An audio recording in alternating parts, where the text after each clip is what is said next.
Happy Resurrection Sunday. Oh, I'm so grateful to be alive. Do you hear me? Last night, I don't know if I had food poisoning. I don't know what the case was, but it literally felt like I was dying. Reached out for prayer, just, whoo. When I say a spiritual attack, I felt horrible. But coming to the house of the Lord today, I couldn't wait to get here. And usually on Resurrection Sunday, I visit 2 or 3 services predicated on the time. Some ministries start at 8, 10:30, so I'm able to hit a few to see my other friends who attend other places. And can I tell you, one that I went to this morning, I was so disappointed, that I went somewhere Friday for Good Friday service. Like I did another video, I was sharing how I visited different places. And the gentleman came up to me and said, "Hey, FYI, I know you were here Friday, but I want to let you know that the same thing that they did Friday for the play, they're doing that this morning." I said, "Not Resurrection Sunday. Good Friday is usually the time when you do plays, 7 last words, things like that." And he was like, "Well, again, I just wanted to share that with you because you're going to see a repeat of when you was here Friday." And I got upset. I did. I got upset. Like, I understand you can get the word of God across in a variety of ways, and it's so beautiful. But Resurrection Sunday, and I just kept checking myself like, Lord, I don't want to be religious. I don't want to go off of how things always were or what I'm used to. Like, help me. And then as I was looking around, with it being Resurrection Sunday, especially Sunday in general, but especially Resurrection Sunday, how I would say 80% of the house was dressed. And of course, no, it's not simply about attire, big hats, things like that. But t-shirts, sweatpants, males and females. And I'm just not talking about like the younger generation. And I just said, wait a minute, what has happened? And I was surprised to see that attire at the one place I was visiting. I was very shocked. And I said, even the women, not even just like a little sundress or a little sweater, I could not believe it. And it started making me angry. And I said, Lord, again, help me, check me. Am I being religious? Like, hey, it's the house of God. Yes, when people use that, whoo, come as you are, like, come on. Do you use that same mindset for work? When you get hired on a job, they tell you what's allowed. Same as the house of God. Yes, there's no manual, but like, where's the reverence? And when it's Valentine's Day, it comes one time a year. Why do you dress up? Why do you dress up and go out for Valentine's Day? Or New Year's. New Year's is one time a year. Why do you dress up so well and plot and plan to go out on New Year's? It's the same thing with Resurrection Sunday.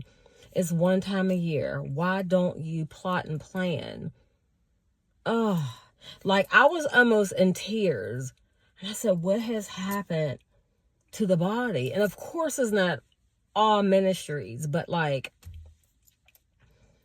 just what I saw. And I remember, yes, I'm getting emotional because I'm upset. Those that can remember when it was Resurrection Sunday. In general, when you're going to church, you may be 5 to 15 minutes late for whatever reason. You were changing your clothes, you can't find something, the kids, whatever the case may be.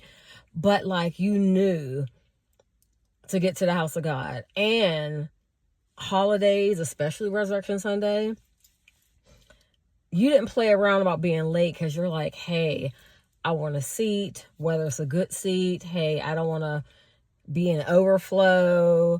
I don't want to have to walk 9 miles via parking. You got here.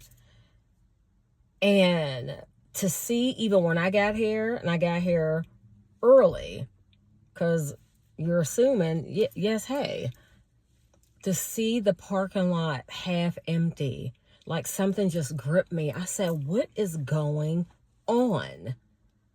And I got mad, like, and I kept looking at, I looked at my phone, and I looked at my watch, like, wait a minute. Half the parking lot is full. Did they change the time and I was unaware? Like,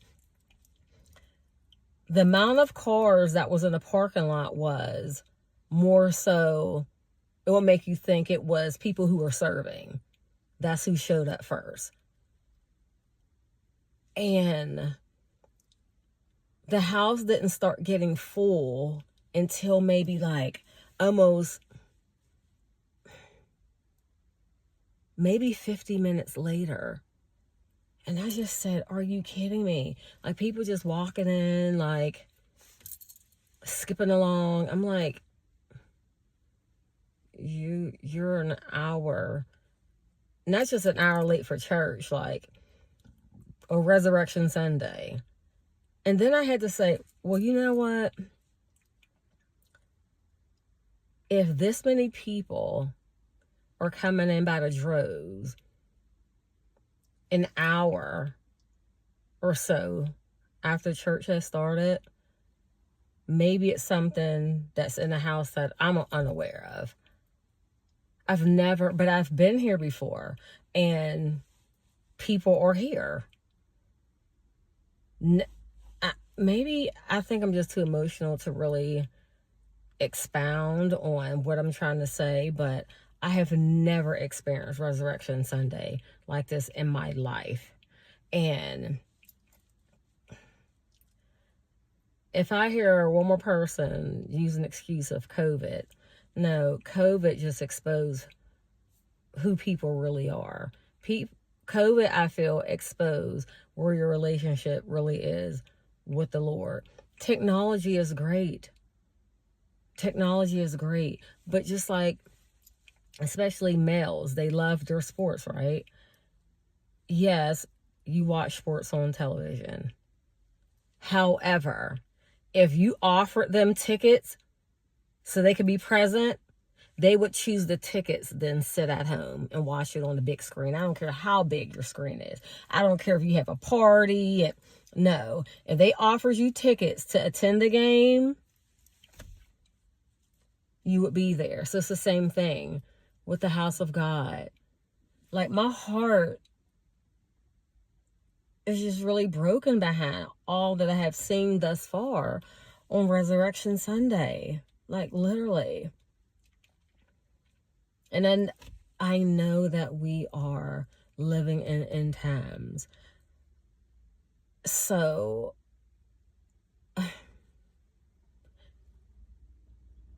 I guess here I was just more so shocked.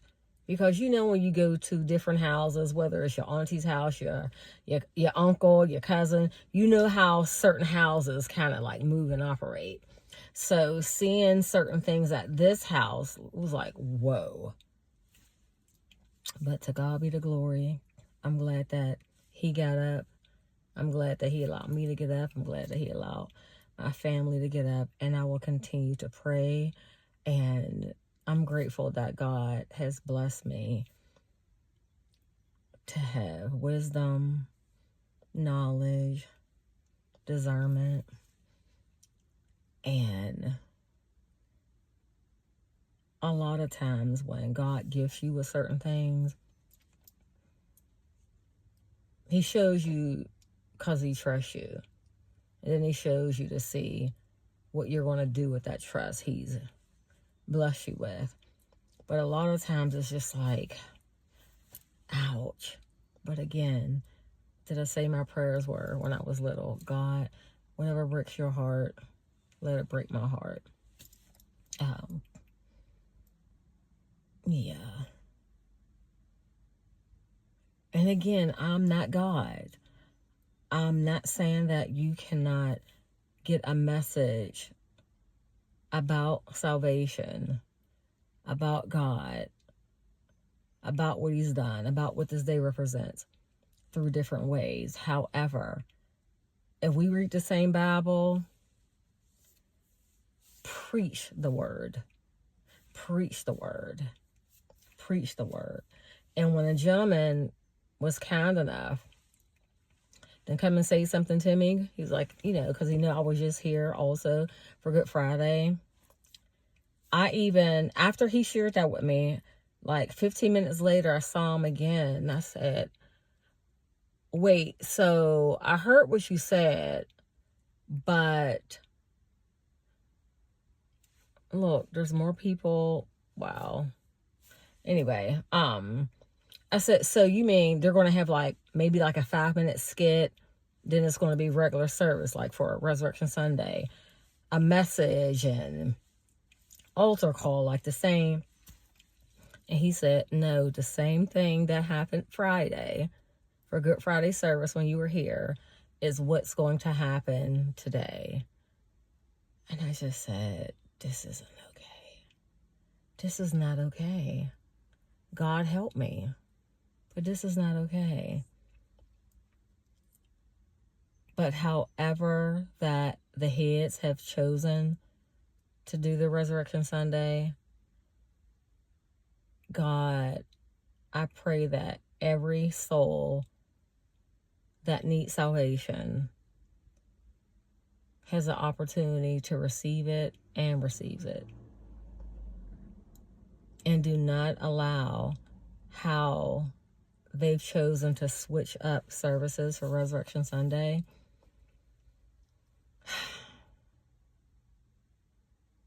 Lose souls that could have been caught today because we're trying to be different and be out of the box. But to God be the glory. Thank God for life. And yeah, see you on the battlefield.